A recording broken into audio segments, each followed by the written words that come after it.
everyone, it's Melissa. Today I am going to talk about the thing I really dislike a whole lot, and that is age spots, sun damage, whatever you want to call it, that we get, some of us are lucky enough to get it as we get older. From probably, from years of playing outside without sunscreen, laying out in the sun with the baby oil and the iodine and on roofs and with aluminum on us, trying to get a better tan when we were teenagers and young women. This body has been a vampire for years and years and tried not to be out in the sun as much as possible, so all of my damage has come from when I was young. We all age. And there is always something about our aging. I mean, there's things that we generally don't like. Oh, my hair gets thinner, or my boobs get droopier, or, this or that, or I get wrinkles, or I get a saggy neck, or I get this or that, whatever it is. There's always one thing that stands out more than others, usually, that we dislike about aging, and we all have that one thing. I don't care who you are, you're not going to escape it as you get older, and mine is the sun damage, especially on my legs. I live in a hot climate. I like to wear shorts. I like to wear skirts to work. I don't want to have to wear hose, but my legs are pale. I need to use a self-tanner on them, but what happens is the spots that I have on my legs just grabs onto them. Now, I have mentioned this several times before, and it's been very successful for me, the Glytone glycolic acid. I've had very good luck with that. I really enjoy using it, and I use, a scrub and at least once a week a scrub, and I use the gloves to scrub every day. So the Glytone has really just evened it out. So if I don't have anything on, it doesn't look too bad. But the minute I put on self-tanner, every hint of a spot is just grabs onto it and is just, standing out like crazy. There's, it's just amazing. I would think, where did I get that spot? Because it just really appears for no reason at all. It just really comes out. I've got some ideas about it, and I have spent a lot of time on this and talked to people on Instagram. In fact, one lady said, "I love you, but please quit talking about the self-tanners and the spots." So I did, but I thought that was funny. I got a lot of feedback from people. Several of you experimented with me, and I tell you what, I'm burning up. I'm going to turn on the air conditioner. Whew. During the daytime when we're at work, we set it up, and I forgot to set the temperature back down again so that the air conditioner would kick on. So it got hot up here fast, especially around these lights. But, okay, so, several of you experimented with me. We tried different self-tanners. We tried different methods. So I'm kind of going to go over some of the conclusions that a bunch of us came up with. Basically, I think that there's 3 ways you can deal with. I don't self-tan anywhere else. I just self-tan on my legs. I don't worry about my arms. It's just my legs when I wear shorts and skirts. I don't want to have to wear any kind of stockings or anything like that. And I would like some color on my legs. But like I said, my spots just grab on it. Even the ones that I can't see with the naked eye come out. So there's several ways that you can deal with this. And the first one is to use like a makeup, like a leg makeup, which I have done plenty of times, and that works just fine. The Sally Hansen airbrush legs, if I get the lightest one, it's okay. I think the color looks a little bit fake, but it's okay. I have used matte, like foundations that I didn't want to use anymore. I've actually put those on my legs before, and they dry and do about as well as the airbrush legs.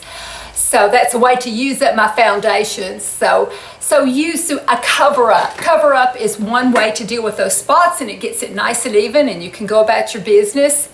So, that's one thing. There's 2 ways that I have thought about and kind of figured out to use a self-tanner when you got spots that appear on your legs.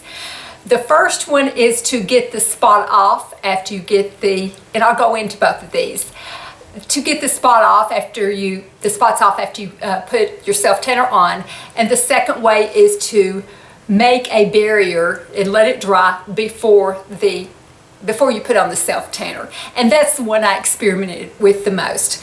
Now, several of you said that the method that worked best for you was to put on your self-tanner, take some alcohol, and when I tried this myself, and I would pour it into a little paper cup, and then get a Q-tip, dip it down, and I kept changing the Q-tip, used it on both sides and kept changing it. Dip it in the alcohol and rub it on each little spot so you get the color off. And then the area around it tans, and so it makes it blend in better, makes your spots blend in better, because your spots then haven't grabbed onto the self-tanner. And that worked pretty well. I did not prefer that method, and here's why. I found that, like, if I slipped and touched another area, then I had a white spot. I would try to hurry up and get the self-tanner back on. Or if the spot was small, the alcohol would make a little ring. It would bleach it out and make a little bitty tiny ring around the spot. So I would have the spot and the little white ring and then the tan all around. And that sort of happened a lot. But several of you mentioned that worked perfectly for you all. So I did want to throw that out because you just had really good luck with it. What I experimented with and really liked a lot was doing a barrier first before I put on the self-tanner. And I tried several different things. I even tried Elmer's glue. So I Elmer's glued each one of them, let it dry, and then put the tanner on. And that was very odd looking because I ended up having to peel off. It didn't work. It didn't work at all. I had to peel off little bits of the glue, and then, the glue, the tanner just got on top of the glue. It was very odd looking. So I tried waxy things, and that seemed to work the best. And I tried degrees of waxiness. I tried a birthday candle, a white birthday candle, and that was a little bit hard to put on the skin. What worked the best for me were several different things. Another thing that I tried was I can't think of the name of it, I've gone blank, pencil that men will use, after they shave to stop bleeding. So I tried that, and it dried, and I thought, that's going to do real well. But the problem with that was when you put something wet on top of it, it melts. So when I put the wet self-tanner on top of it, it just melted all around, and it didn't cover anything up. But that was a good idea. We did try that. So a waxy type thing worked the best. The first thing that I tried that maybe ended up being the best was a little bitty lip balm that I got at my grocery store. It was the Quality Choice, sort of like a generic version of Burt's Bees. It looks like it just says all natural lip balm. Oh, it's got a little honey hive on it, so I guess it is a beeswax type. What I liked about this was that it was soft going on, but you know how you use some lip balms and it sort of dries out your lips like a chapstick type thing? This was like that. So you put it on kind of smooth, so it was easy to dot on my spots. But then it dried nicely. It dried kind of set, it set real well and dried out, and so it wasn't going anywhere. And so that worked really, really well. So I can recommend that. I also used a wax, like a lip liner type thing, or a lip pencil that was clear and waxy that prevents your lipstick from going any place. It keeps it from feathering. And so I got one from e.l.f. It's this one right here. I think this is a lip primer. I'm not sure. I'll have to see exactly what it is. So this one, it's just a clear, got a little point. And then I did a clear lip pencil from Urban Decay. And that worked real well too. It just used up really fast, so I kept having to sharpen it. So if I used it like twice a week, I could imagine it being used up pretty fast. And those worked, but I have to say, I still preferred the original of what I used. I really liked that a whole lot. So between this and the taking it off with the alcohol, I preferred this. And of all the wax things, I preferred this, except this. This is a little wax pencil that I got at Hobby Lobby. It came in a little package of about 4. And you can use it if you want to. It's wax, and you can color over something that you're going to paint, and it will keep that part from, you know, getting paint on it. So I thought, well, that might work. I liked it, but I had a little bit trouble. It works, you know, it would work well on other things, but it was hard to tell if it was covering anything on my skin. It didn't seem to want to move and cover things on your skin as well as the lip balm did. That worked, but I thought this one worked a little bit better. I do have an instance where I think this one worked a little bit better, and that is if you used a glove. I bought several different kinds of self-tanners. The one that worked best for me was the one from Lancome, the Flash Bronzer, only because it was sort of the color of my skin. It's sort of a bronzy color, and I realized that my skin all over is pretty bronzy. And I tried the Bondi Sands from Walgreens, and that and the Saint Tropez and maybe the Saint Moritz, I don't know, I haven't tried that one, but it looked like it was a similar color. They were kind of green on me, so they did not work well.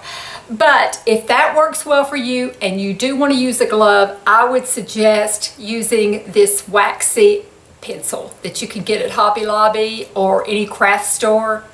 I will put the name of it down below because I have actually thrown away, all I have is this, I have thrown away the name of it. I lied.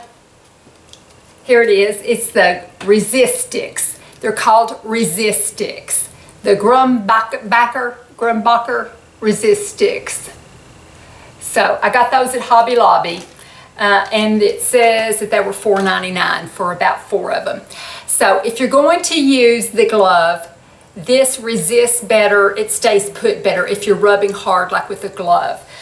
But I put this on with my fingers over the lip balm, and it worked real well. The lip balm stayed real well because I was just kind of lightly moving the gel along with my fingers. I didn't scrub real hard, or I didn't wipe real hard like I would have more with a glove. Using my fingers, I found that I could have a lighter touch with it, and so that worked out real well. But anyway, so I think those are the 3 options: either to cover it up completely with a leg makeup, or to take off the spots after you put on your self tanner, or to put a little barrier on before you do your self tanner.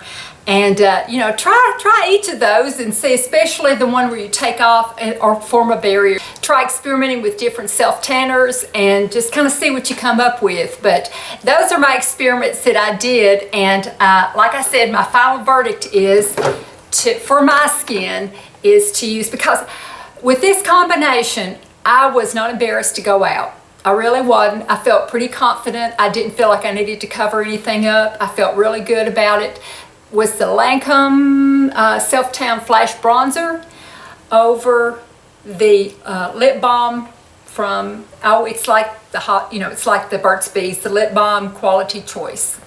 Putting that on, letting it dry, walk around without any clothes on for about 5 minutes, letting it dry, and then putting this on with your fingers, with your hands, and then washing your hands off. And that's a combination that worked the best for me. That gave me the most natural look. That made my spots blend in the best, because my spots were more bronzy brownish color. So anyway, so I hope that was helpful. It was a lot of fun to do. I got to know so many of you, because y'all would all give me your feedback on Instagram, so that was so much fun. And I hope, you know, we talked about me doing this video, so I hope I did it justice, and I hope, you know, I covered all the points that we all talked about on Instagram, and I appreciate all the feedback you gave me, because I got tons of feedback, and I was so grateful. Thank you so much for watching, and I will talk to you in a couple of days. Bye-bye.